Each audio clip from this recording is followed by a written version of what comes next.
बहुत समय पहले की बात है। किसी गांव में मोहन नाम का एक किसान रहता था। वह बड़ा मेहनती और ईमानदार था। अपने अच्छे व्यवहार के कारण दूर दूर तक लोग उसे जानते थे और उसकी प्रशंसा करते थे। एक शाम काम से लौटते समय मोहन रास्ते में कुछ लोगों को बातें करते दिखता है। उत्सुकतावश वह उनकी बातें सुनने के लिए चुपके से उनके पीछे चलने लगता है। मोहन को उम्मीद थी कि लोग उसकी तारीफ कर रहे होंगे, लेकिन वे उसकी बुराई कर रहे थे। कोई उसे घमंडी कह रहा था तो कोई उसे दिखावा करने वाला कह रहा था। उन चंद लोगों की बातों का मोहन पर गहरा असर हुआ। अब उसे हर जगह अपनी बुराई ही सुनाई देने लगी। यहाँ तक कि तारीफ करने वालों पर भी उसे शक होने लगा। मोहन चिड़चिड़ा हो गया।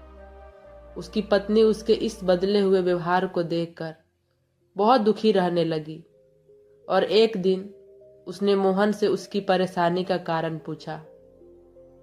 मोहन ने उदास होकर पूरी बात बताई। पत्नी ने उसे समझाया और पास के गांव में आए एक सिद्ध महात्मा से मिलने की सलाह दी। अगले दिन मोहन और उसकी पत्नी महात्मा जी के आश्रम में पहुंचे।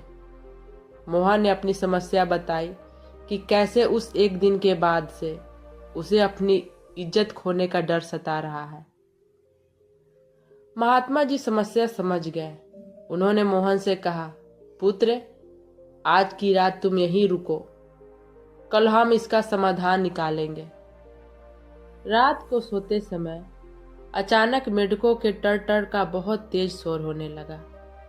मोहन परेशान हो गया और महात्मा जी के पास गया।